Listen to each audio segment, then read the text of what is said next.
She thought she had power.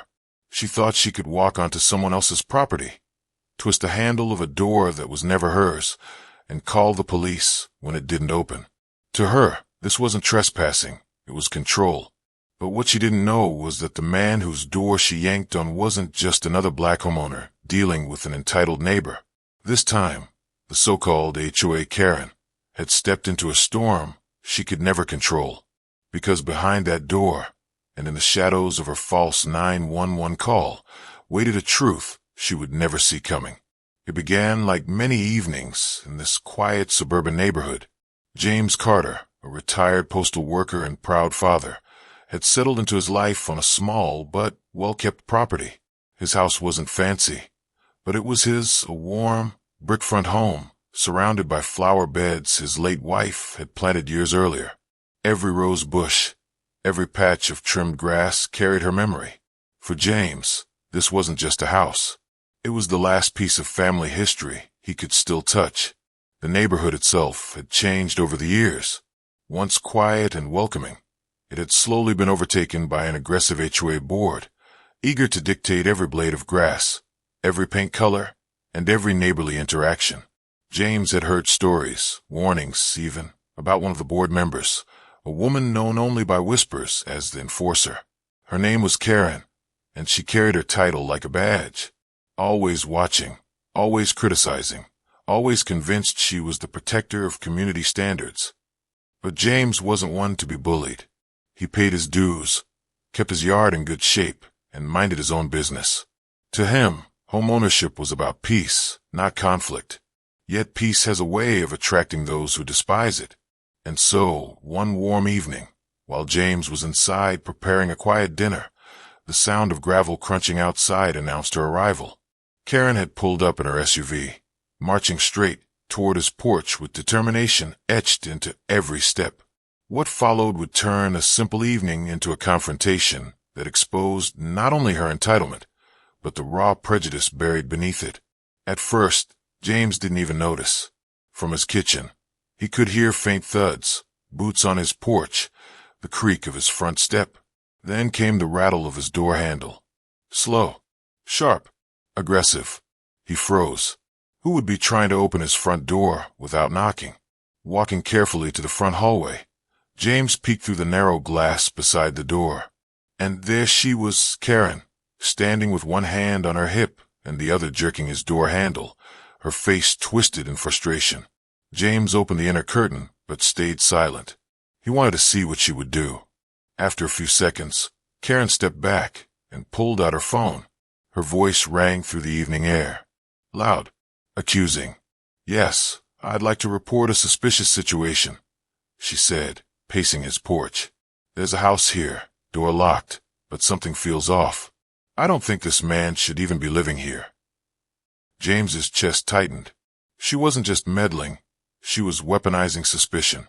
In her mind, his very presence, his ownership of this home, was a crime. And then she said the words that made his blood run cold. "Send someone fast. I don't feel safe."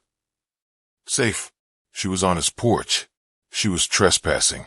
And now, she was summoning armed officers into his quiet world. James stepped back, his mind racing. He had heard stories. Neighbors like him, innocent men, gunned down in their own homes because someone called the police with lies. Would tonight become one of those stories? He considered stepping outside, but that could escalate things. He considered yelling through the door, but his voice might not be enough to cut through her narrative. Meanwhile, Karen continued pacing, muttering about HOA rules, about community standards, about how the neighborhood didn't need people like him changing things. Her entitlement had merged with prejudice until it became something dangerous. And then sirens. In the distance, flashing lights cut across the night. Karen smirked, lowering her phone. "Good," she muttered. "They'll handle this." James stood frozen, his hands trembling. Every second felt like an eternity. Would this be the moment his story ended in tragedy? The police car rolled to a stop, gravel crunching under its tires. Karen waved them down like a hero returning from battle. "Over here," she shouted, pointing at the door. "That man doesn't belong here." The officer stepped out, calm but firm.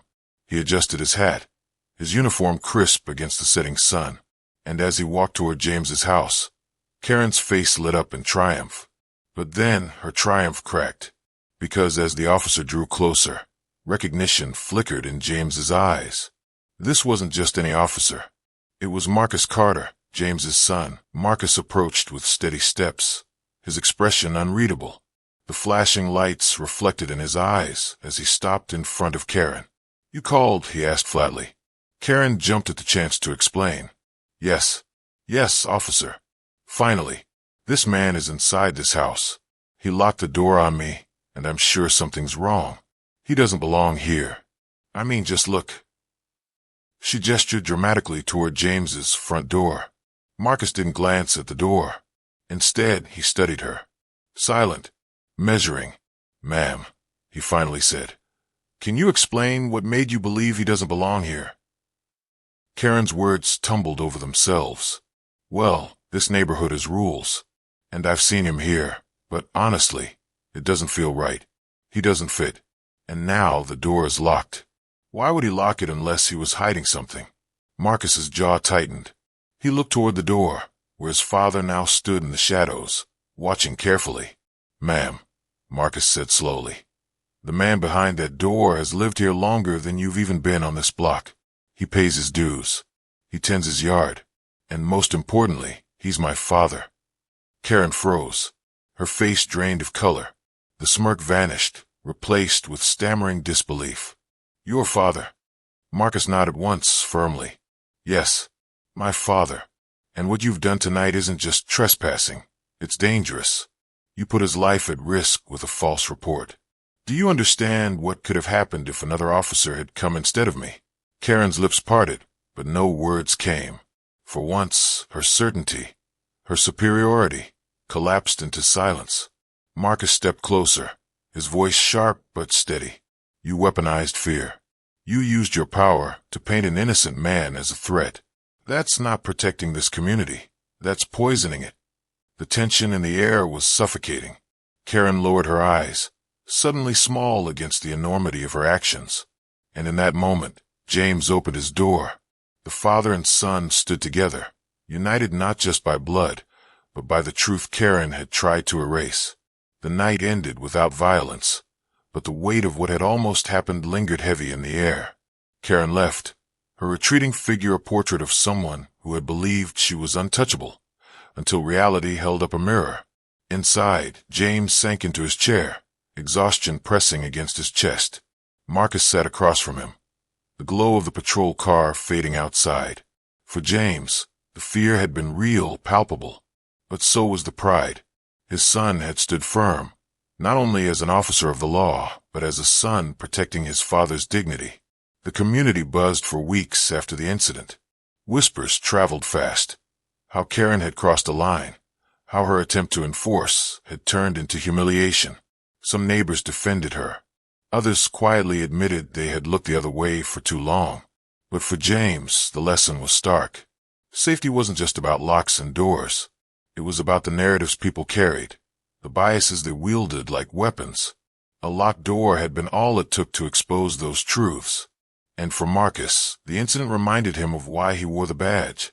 Not to protect property lines or egos, but to safeguard lives, especially those most vulnerable to injustice. This story isn't just about one man, one woman, or one false 911 call. It's about the countless times voices are silenced, homes are questioned, and lives are placed on the edge of danger simply because of the color of someone's skin. So the question remains, how many more Karens will it take before society learns? How many more doors need to be rattled before respect replaces suspicion? If you believe these stories need to be heard, then don't let this one fade. Hit like, share your thoughts in the comments, and subscribe for more stories that reveal the truth others try to ignore. Because silence helps no one, but your voice can make a difference.